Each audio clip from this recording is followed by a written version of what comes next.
Acción, tu revista mensual de cine y series, con los mejores estrenos de cine, fichas y reportajes coleccionables, series de televisión y 4 pósters todos los meses.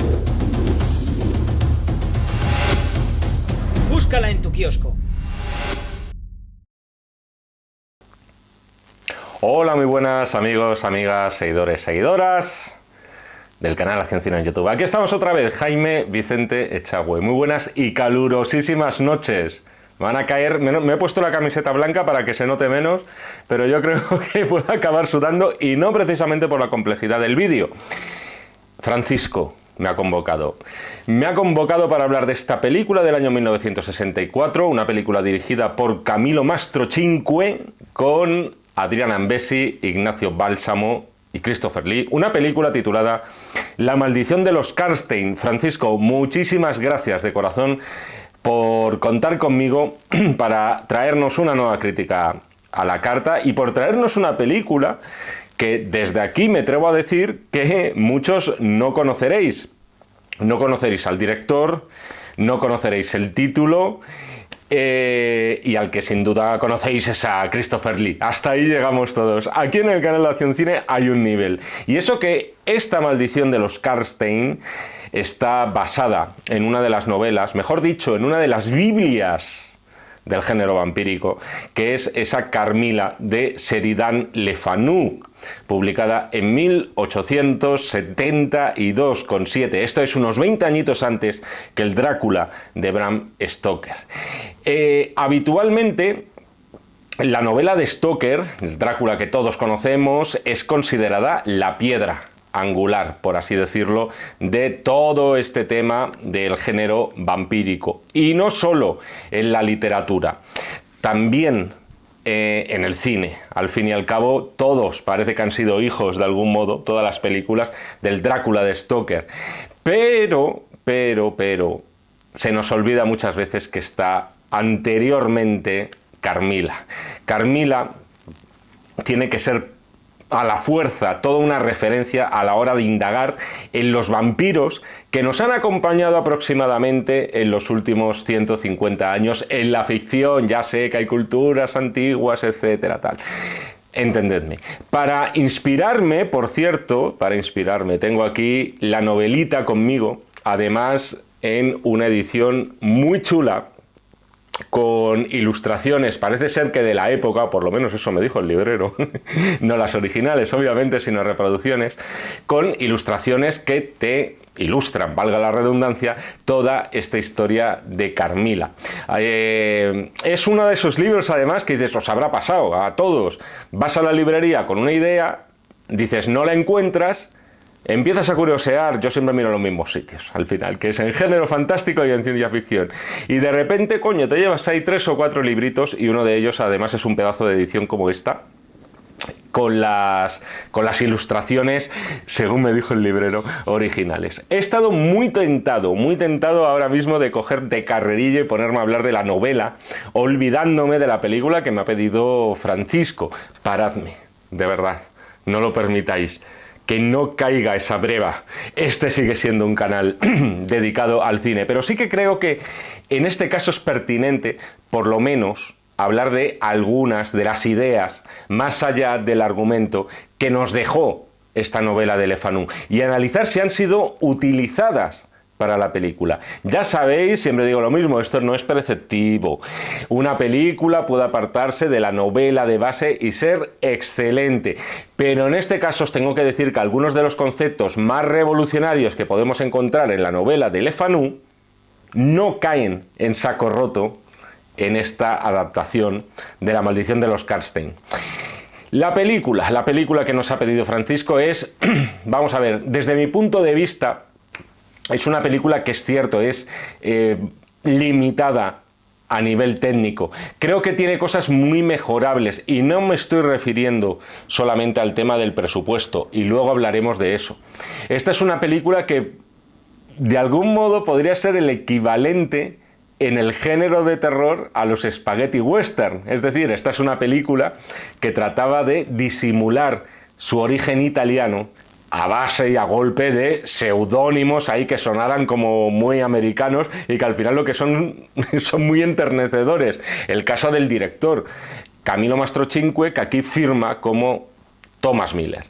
Un director, por cierto, de verdad, tremendo desconocido, por lo menos aquí en España, muy prolífico, que trabajó con los grandes actores y cómicos italianos de los años 40, de los años 50, 60, pero que es verdad que da la impresión de que acabó siendo un artesano solvente sin enormes éxitos fuera de su Italia natal. Es una película, además, que puedes intuir que si no hubieran contado con ese lujazo de tener aquí a Christopher Lee, quizá no habría habido película directamente. Esto también era muy habitual en el cine italiano comercial de la época y de bajo presupuesto. Lo importante, aquí lo fundamental era tener ya la estrella. Es decir, tener ya el nombre que iba a aparecer en los títulos de crédito, el primero de todos, sobre todo en el cartel, aunque no fuera el protagonista principal.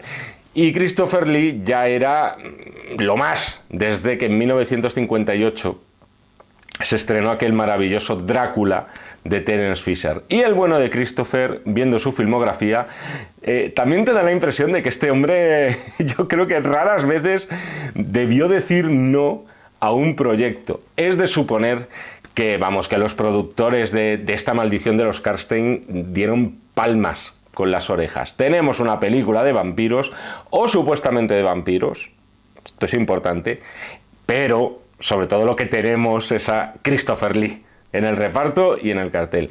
Esta película, por cierto, en su distribución internacional, para que os hagáis una idea de hasta qué punto Francisco nos ha pedido una enorme rareza.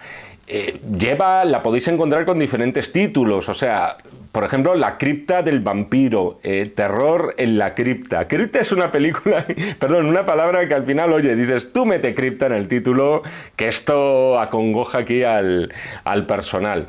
Es una película en la que vemos también que el lado masculino del reparto es más solvente, por lo menos yo lo veo así, viendo los resultados, que el lado femenino.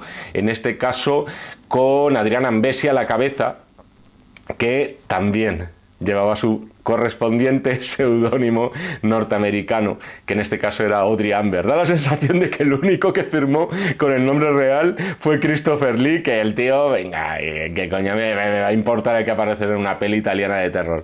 Pero pese a todas las deficiencias, las limitaciones que yo le veo a la película, ves que verdaderamente ha sabido captar el espíritu de la novela de Sheridan Le Fanu. Uno de los nombres, por cierto, implicados aquí en el guión es Tonino Valeri, colaborador habitual de Sergio Leone y después también de algunos, vamos a decir que moderados éxitos en el spaghetti western. Es decir, esta es una película en la cual dices, joder, se la han tomado en serio. Han sido elegantes con este tema, cosa que no puedo decir de otras adaptaciones de la novela de Le Fanu. Aquí, por cierto, entronco con una de las peticiones, no te asustes, Francisco, no me he olvidado, una de las peticiones extra que me ha hecho Francisco con este vídeo. Me ha pedido mencionar otras películas similares. Es la única instrucción que he recibido. Ahí, claro, podríamos abrir muchísimos melones. Podríamos hablar de todo el terror de la Hammer de los años 50 y 60. Yo veo aquí que también podríamos hablar de las adaptaciones, de todas las adaptaciones de Edgar Allan Poe realizadas por Roger Corman. Podríamos hablar también de una de mis películas favoritas de mansiones y supuestos fantasmas dentro de esas mansiones, basada en aquella otra vuelta de tuerca, Henry James, que fue Suspense, película dirigida por Jack Clayton. Para mí, obra maestra del género fantasmagórico, es así, redonda y sin tacha. Pero si te parece, Francisco, lo dejamos para el final del vídeo. Al final del vídeo lo que vamos a hablar, que yo creo que dices, coño, al final da juego el tema, es hablar de otras adaptaciones de las que yo conozco y que he podido ver. Algunas las he visto ahora y otras dices, coño, pero si esta película yo ya la había visto. No creo que sean todas, pero yo creo que son las más representativas de El Carmila de Sheridan Le Fanu. porque vamos a ver cositas ahí interesantes. Por cierto, no me extrañaría nada que esta película se hubiera rodado en parte en España, a tenor de algunos de los nombres que vemos en los títulos de crédito, y estos sí que dijeron, yo soy español, coño, yo no me cambio el nombre, me pongo un nombre yanqui. Tenemos al actor José Campos en uno de los papeles principales, tenemos de director de fotografía Julio Hortas, que fue también muy habitual en el Spaghetti Western, pero teniendo en cuenta la casi nula información existente en torno a esta misteriosísima película, es algo que no os puedo confirmar al fin y al cabo. Digo el hecho de que son estos tíos, digo el hecho de que se rodara en España. Tiene mucha pinta de que sí, entre otras cosas porque en la ficha aparece, la ficha técnica, parece que es una coproducción italo-española. Eso sí que os lo puedo decir con cierto grado de certeza. ¿Qué es lo que nos cuenta? Y quiero empezar por aquí con las ideas del Sheridan Le Fanu, de Carmila de Sheridan Le Fanu. Y así de paso vemos ya grandes rasgos de qué va esto de la maldición de los Karnstein, porque ya os digo que es bastante fiel, por lo menos en los hechos principales. Tenemos a la protagonista, de nombre Laura, una joven que vive con su padre, con sus criados, en un castillo. Por supuesto, estamos en el último cuarto del siglo XIX y hasta ahí llega Carmila, una chica de su edad que es acogida por la familia de Laura, que son los Karnstein del título, después de que el carruaje de esta chica haya sufrido un accidente. ¿Qué ocurre? Que entre Laura y Carmila comienza una amistad. Laura se muestra fascinada con Carmila, entre otros motivos porque dice, yo a esta chica, yo he soñado con ella. Recuerda haber tenido un sueño cuando ella era niña en el que una chica como Carmila entraba en su dormitorio y supuestamente la mordía. A partir de conocerse, el estado de ánimo de Laura empieza a cambiar, su salud empieza a empeorar y su padre durante una noche descubre que ha sido mordida en el cuello. Pasan muchas otras cosas en la novela, pero me quedo con esto porque eso va a ser sobre todo lo que se toma de forma más literal de la novela en esta adaptación que nos ha pedido Francisco.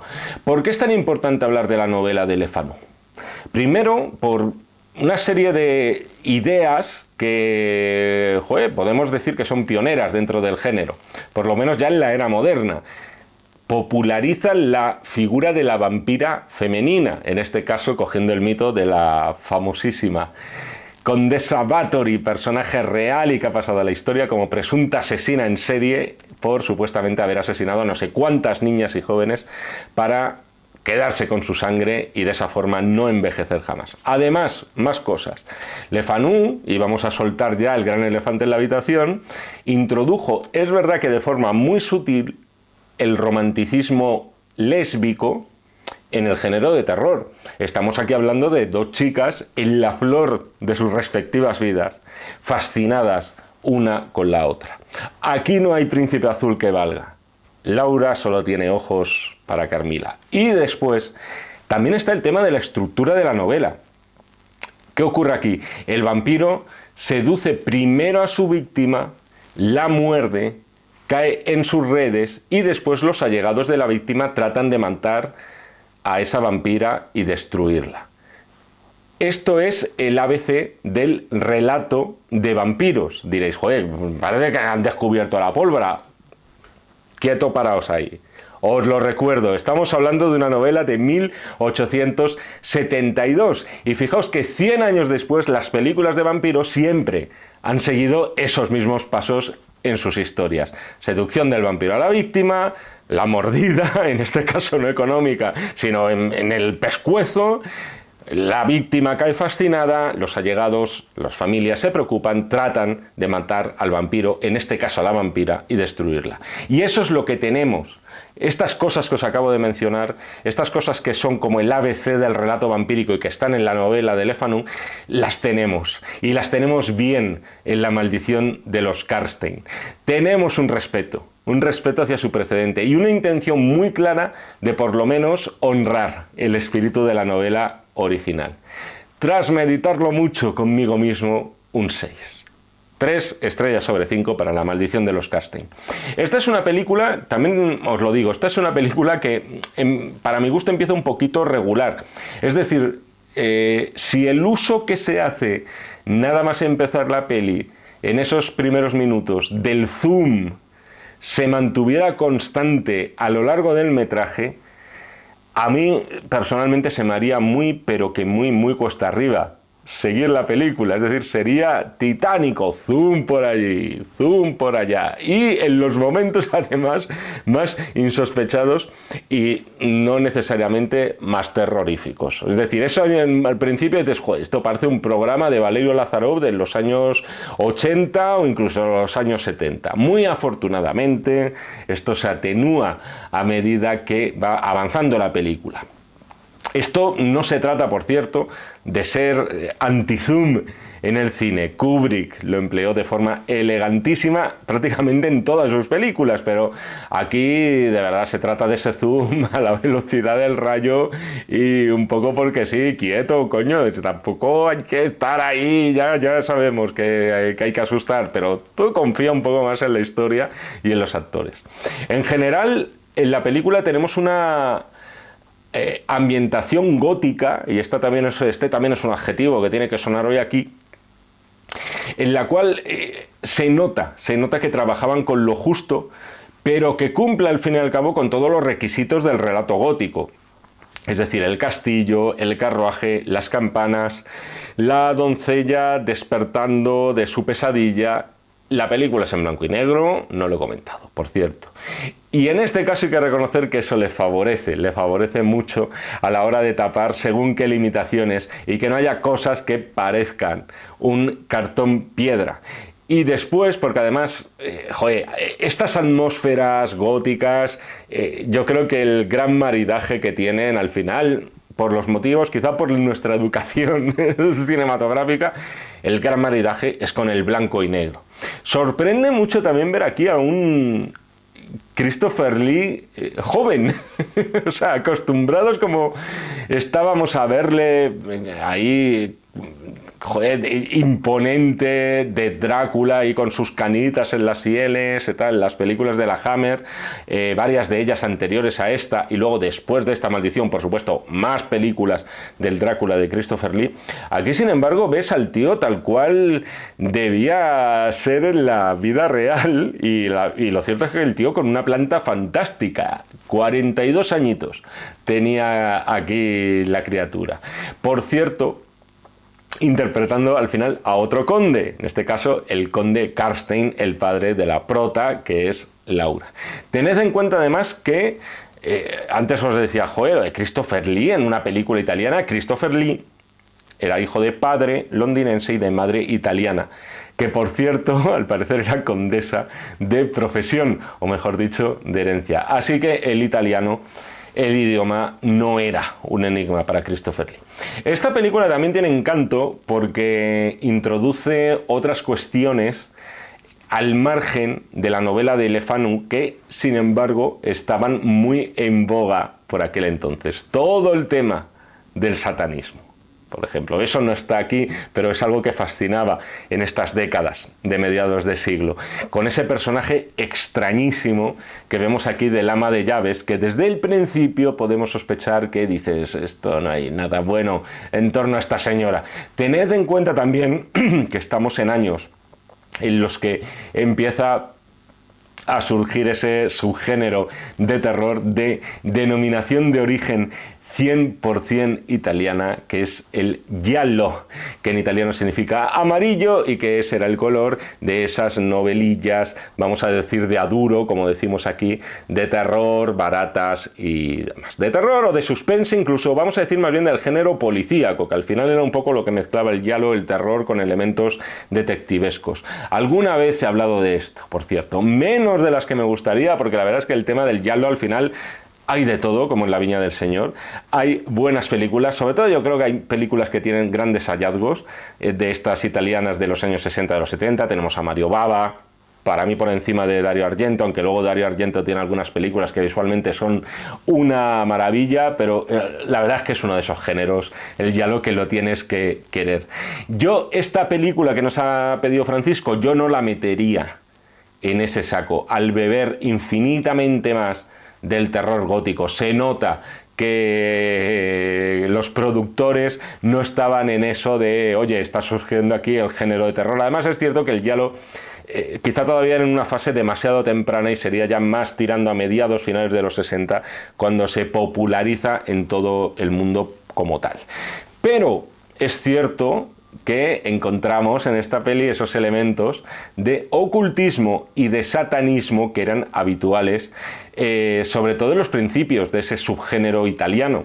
Ahí tenéis, por ejemplo, el tema de la brujería, que aquí también está presente y que lo podíais ver en una película unos añitos anterior a esta, que es La máscara del demonio, de Mario Bava. Y ya voy adelantando de paso alguna recomendación a Francisco, que os recuerdo que nos las ha pedido, con películas que, digamos, tengan algunas conexiones con La maldición de los Karstein. En este caso yo veo una clarísima con La máscara del demonio. Aquí tenemos también, en esta peli estoy hablando, la de La maldición de los Karstein, tenemos detalles como esa mano de las 5 velas, la mano de un muerto, y que resultan, vamos a decir, detalles desde el punto de vista satánico muy simpáticos, y entendedme lo que quiero decir con esto.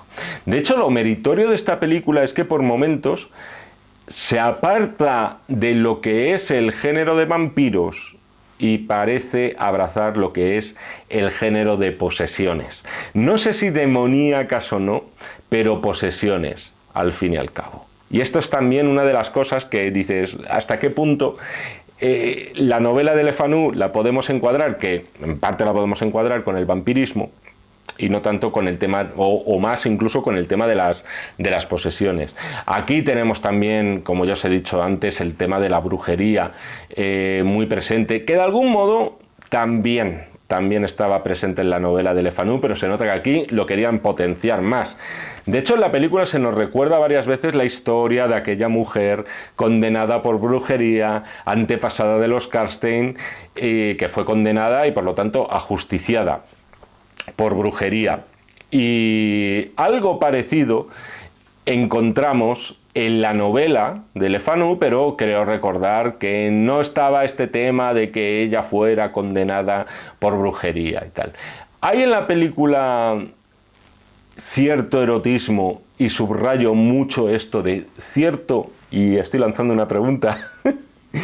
Lo hay sin ninguna duda, porque por muy elegante que sea la peli, sobre todo en comparación con otras que, ya os lo he dicho, al final vamos a hablar de ellas, sobre todo vamos a decir que en comparación, lo que es indudable es que está en esta peli esa atracción de Laura hacia esa joven que llega a su casa, y que aquí, por cierto, recibe en la película el nombre de Liuba. Primero tenemos esas extrañas pesadillas entre ambas, o mejor dicho, las pesadillas de Laura con esta tal Liuba, y después vamos a decir que tenemos esa atracción más explícita. Yo creo que si se quiere adaptar, como así se hizo, la Carmila original, y se quiere hacer, vamos a decir, algo fiel a su espíritu, lo mínimo que se puede exigir, yo creo, es lo que vemos en esta peli. Del mismo modo, también tenemos todo ese juego en la peli de ensoñación y realidad. Es decir, muchas veces tenemos serias dudas de qué es lo que está soñando Laura y qué es lo que le está pasando en realidad. Eso también es un paso obligatorio si se quiere cumplir con la novela. También se mantiene más o menos la ambigüedad todo el relato, y esta es una de las claves para que esta película funcione. No saber si lo que le está pasando a Laura, la enfermedad que empieza a padecer, curiosamente desde que Liuba llega a su vida, es algo que supone una mera coincidencia o es una relación causa-efecto. Tened en cuenta también una cosa, se utiliza mucho en la película la palabra íncubo, palabra que traducida del italiano al español significa pesadilla, pero incubo, que viene del latín, es también un nombre atribuido a un tipo de demonio muy concreto y muy popular, si es que un demonio puede ser muy popular, durante la Edad Media, un demonio que mantiene relaciones sexuales con la persona que en ese momento duerme. ¿Casualidad o no? Aquí es algo que nos viene al pelo, y perdonad lo de al pelo. Es uno de los puntos potentes de la película. Es decir, Laura durmiendo y soñando, mejor dicho, sin que nosotros sepamos en realidad si está siendo poseída en ese instante. Luego tiene la película algún detalle que es maravilloso y que verdaderamente te retrotrae a la literatura de Edgar Allan Poe. Tenemos una secuencia en la que creo recordar que es Laura, la que está en su habitación, y estamos escuchando todo el rato la campana del campanario, valga la redundancia, sonar, por supuesto, de noche. En la misma secuencia vemos que Laura y Liuba salen de esa habitación y se dirigen al campanario. ¿Y qué es lo que encuentran en el campanario? El cuerpo de una persona, en este caso ese personaje que parece sacado del Jorobado de Notre Dame y que dice muchísimas cosas sobre los antepasados de Laura y demás, como en plan, yo me lo sé todo, me las sé todas, sé lo que ha pasado y sé lo que hicisteis en el último aquelarre. Este es el tipo de detalles que dices, son realmente buenos. Este es el camino para mí, para realizar un relato gótico verdadero. El hecho de que un sonido persistente y aparentemente, aunque siempre las campanas en plena noche, como que dices, coño, no mola, ¿no? Pero ese sonido persistente, aparentemente trivial, rutinario, en realidad lo que estamos escuchando se debe a algo tan siniestro como que un hombre, y en este caso un jorobado, acaba de ser ahí ahorcado y asesinado. Hay también muchos juegos de sombras en la película, por ejemplo ese instante muy fugaz en el cual vemos una sombra sujetando un cuchillo y que en un momento dado parece que si te fijas bien dices, coño, parece una sombra masculina, o mejor dicho, no parece una sombra muy masculina, tienes ahí dudas con esto. Más detalles que tenemos, el de la sirvienta de la casa de repente levantándose de la tumba y señalando a Laura, entendemos que es otra ensoñación, es uno de los momentos fuertes de la película. Esta es una película que se va poniendo verdaderamente interesante a medida que van transcurriendo los minutos. Y ese es uno de los motivos por los cuales creo que es una película mejor de lo que pueden indicar su envoltorio o sus actores. Pero también os digo que en el caso de los actores, o mejor dicho, las actrices que interpretan aquí a Laura y a Liuba, es cierto que a mí me parecen menos convincentes. Pero bueno, verdaderamente es una película que te va empujando a lo que es la resolución de ese misterio, que al fin y al cabo es, joder, ¿quién es esta chica? ¿Quién es esta tal Liuba? Todo esto se va a resolver cuando en los momentos de la cripta, cuando Christopher Lee y el joven investigador que no puede faltar en una película de vampiros y tampoco en el Carmila, en este caso ese Klaus, interpretado por el actor español que os he mencionado antes, José Campos, descienden a esa cueva donde descubren todo el pastelazo. También es verdad que hay algunos elementos confusos, como ese padre ya mayor que encuentran, que quiere vengar a su hija asesinada, pero a su vez está todo bastante bien resuelto, porque en paralelo a esa búsqueda de Christopher Lee y su ayudante, lo que tenemos es un montaje con las dos chicas en las cuales comprobamos que la sumisión de Laura hacia Liuba es total. ¿Qué ocurre? Que mientras Christopher Lee, su ayudante, y el señor mayor dan con una tumba en esa cripta, descubrimos que en esa tumba hay una joven con la misma cara de Liuba. Es decir, esta mujer ha seducido y vampirizado a Laura. Es la misma antepasada de los Karstein, condenada por brujería y que se había de algún modo desdoblado en esta chica joven que busca venganza poseyendo ahora a Laura. Dices, joder, era previsible. Y dices, sí, coño, pero estamos hablando de literatura gótica y al final la resolución de estas cosas es lo de menos. Lo importante aquí es la expectación, el camino, la seducción, la ambigüedad de la que os he hablado antes. Hubiera molado mucho ver a Christopher Lee marcándose aquí un Van Helsing como Dios manda y matar a esta condesa Karstein malvada de un estacazo, pero eso al parecer no lo puede hacer un Karstein y delega en este joven Klaus para que remate el trabajo. Bueno, en realidad no es un estacazo, sino un palazo, en realidad, que también parece efectivo contra el vampirismo. Y nada más hacerlo, Liuba desaparece del lado de Laura. Y la película finaliza con los dos supervivientes de los Karstein huyendo allí en ese carruaje con una K y cerrando el círculo de la película, donde también veíamos esa K bien impresa de la maldición de los Karstein. Poco más que contaros ya de esta película.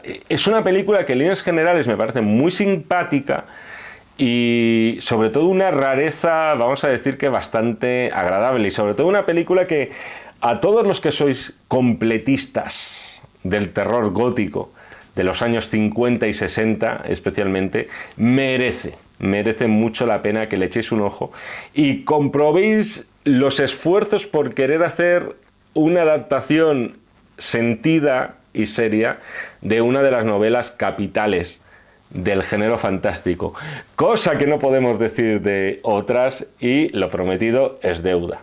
Francisco me pidió algunas recomendaciones extra, así de propina, que podemos añadir relacionadas con esta película. Por ejemplo, sin salir del universo Carmilla, una película que quiero nombrar aquí sí o sí es el Vampir o La bruja vampiro de Dreyer del año 1932. Honestamente, esta película, desde un punto de vista argumental, para mí es un puñetero caos. O sea, realmente cuesta seguir el hilo y a veces uno duda de que tal hilo exista. Ahora bien, dicho lo cual, tiene imágenes que son alucinantes esta película y que no podía ser menos teniendo en cuenta que tenemos a Carl Theodor detrás de las cámaras. De hecho, visualmente, desde un punto de vista visual, desde un punto de vista de despertar magia y ensoñación, sea su mejor película. Además, suele estar marcada esta en la etapa del expresionismo, entre otras cosas, porque fue rodada en Alemania. Esta película, Vampir, sí que es 100% onírica, o sea, dudas de que algo de lo que te cuenta tenga una sostenibilidad a nivel de argumento, y parece que todo supone un conjunto de ensoñaciones un poco sin más. De hecho, por momentos, casi parece abrazar más el surrealismo que el expresionismo. Visualmente, en todo caso, como ya os digo, es una maravilla, si bien tiene poco que ver con la novela de Carmilla, entre otras cosas porque aquí el protagonista, el que lleva, por así decirlo, el peso, es un hombre. Hay otra que tengo que nombrar sí o sí, aunque no soy un gran admirador de esta película, y esa es Las amantes vampiro, 1970, dirigida por Roy Warbaker, con Peter Cushing como principal estrella.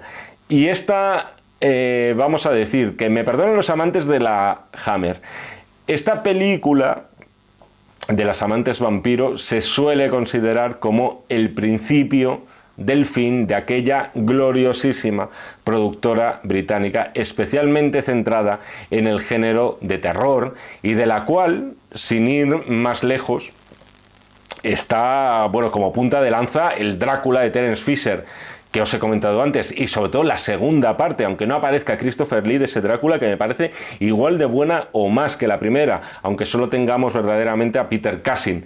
Nos dieron momentos gloriosos, directores como Roy Warbaker, actores como Christopher Lee, Peter Cushing, secundarios como Michael Gough. Pero no nos engañemos, Las amantes vampiro es la decadencia de aquel estudio. No os digo yo que no tenga sus cosas simpáticas esta película y por supuesto, pues oye, su atrevimiento, pero esta es una película, vamos, para calentar al personal, pero vamos, sudando más de lo que estoy sudando yo ahora. Comprendo que esta sea una peli de culto, comprendo que tiene muchísimos seguidores, esta es una peli de culto, de verdad, pero por otro lado que nadie me la compare con los dos primeros Dráculas, por ejemplo, con los Frankenstein también que tenemos de la Hammer, o incluso con películas, vamos a decir que puede que más modestas, pero maravillosas, como El experimento del Dr. Quatermass, que se nos olvida también la variante de la ciencia ficción. Personalmente, Francisco, ya que te estoy hablando aquí de otras adaptaciones de Carmila, hay otra que parte de la novela y que me gusta muchísimo más, y esa es La maldición de los Bishop, año 1971, dirigida por John D. Hancock. He visto que hay quien compara esta película como un precedente de Midsommar de Ari Aster. Y viéndola ahora de nuevo, puedo entender el porqué. Es una película de ambiente rural, de hecho podemos decir que sucede en términos literales en una casa rural, con una joven protagonista atormentada. Desde un punto de vista psicológico vamos a decir que maltrecha, aunque trate de disimularlo, con una cabeza y una mente que está empeñada en hacerle confundir lo que es la realidad y su propia imaginación, y todo eso sumando una premisa muy inspirada en la novela de Le Fanu. Es una película que, de verdad, La maldición de los Bishop, tenía un título muy guay en inglés, como muy bonito. Vamos a asustar a Jessica... Vamos a asustar de muerte a Jessica, que en español suena fatal, pero de verdad, Let's Scare Jessica to Death, creo recordar que era el título, pero aquí se llamó La maldición de los Bishop. Es una película que cada vez que veo me gusta más, y de ahí que te la recomiende, Francisco, y que os la recomiende a todos vivamente, sabiendo ya que, oye, es una peli también de muy bajo presupuesto, con actores que podrían ser muy mejorables, bla, bla, bla, bla. No es tanto el envoltorio, es el contenido lo que te están contando. Por último, dentro de este repaso a las Carmilas que nos ha dejado el cine, una española. Año 1972, La novia ensangrentada. Bonito título también, dirigida por Vicente Aranda. Si le quitáramos a esta película, vamos a decir, la parte más... Joder, es que claro, la parte más erotómana de un director célebre por su erotomanía, como era Vicente Aranda, para mí, desde mi punto de vista, esta habría sido una película mucho más grande de lo que finalmente ha sido. Ojo con ese matrimonio protagonista que tenemos en la película, el marido está interpretado por Simón Andreu, ojo con la relación entre ellos, ojo con el trato de él hacia ella, desde un punto de vista sexual, y ojo también con alguna secuencia con varios galones de sangre, y que aquí sí, yo creo que aquí sí tenían un ojito, ya que hablamos de ojos, puesto en el giallo que os he mencionado antes y que lo estaba petando en Europa. Y parece ser que también en parte de Estados Unidos y en España, por supuesto. Echadle un ojo. Esta peli, Francisco, si no te escandalizas demasiado y si el resto también, digamos que sois poco propensos a escandalizaros en general. Y hasta aquí este vídeo, este mix entre La maldición de los Carstein y otras películas basadas en vampiras femeninas, o mejor dicho, en vampiras femeninas no, porque podríamos haber hablado de muchísimas más películas, podríamos haber hablado de Déjame entrar, sin ir más lejos, basadas en Carmila. El Carmila de Joseph Sheridan Le Fanu, que ha dado mucho más juego, quizá no tanto como el Drácula de Bram Stoker, pero mira, ya que me has dado, Francisco, esta oportunidad para reivindicar esta historia, que por cierto, esto lo leéis en una tarde de piscina ahora, Pues mira, aprovecho y ya hemos centrado el tiro en este vídeo. Espero que te haya gustado, Francisco, todo el vídeo en sí, o por lo menos parte de él, con eso me conformo. Y en general espero que os haya gustado a todos, ya sabéis, lo sabéis de sobra porque, oye, estamos en vacaciones, yo no sé qué pasa, y que de repente ha dicho, venga, ahí la gente, me lanzo, le pido una película, le chavo que sea lo que Dios quiera, aunque luego me la suspenda, aunque me dé 2 estrellas y media. Es que, mira, hablando de vampiras femeninas o vampiros... justo la anterior precisamente había sido Crepúsculo. Nos mojamos, vamos a pedir una película a este tío y oye, pues están llegando peticiones preveraniegas o ya veraniegas, de lo cual yo me alegro. Para el resto, si queréis críticas a la carta, ya sabéis, tenéis las instrucciones un poquito debajo de este cabezón, plataformas por las cuales las podéis pedir, a través de WhatsApp, a través de Telegram. Principalmente el WhatsApp funciona como un tiro y es ahí donde luego me las reenvían y yo las leo, pero esto ya sí que nos importa. Nos seguimos viendo en el canal de Acción Cine si así me lo requerís y por supuesto nos seguimos leyendo en este, que es el de junio, y en todos los que están por venir, el de julio, tío, y en todos los que están por venir de los números de la revista Acción. Muchísimas gracias y hasta otra. Acción, tu revista mensual de cine y series, con los mejores estrenos de cine, fichas y reportajes coleccionables, series de televisión y 4 pósters todos los meses. Búscala en tu kiosco.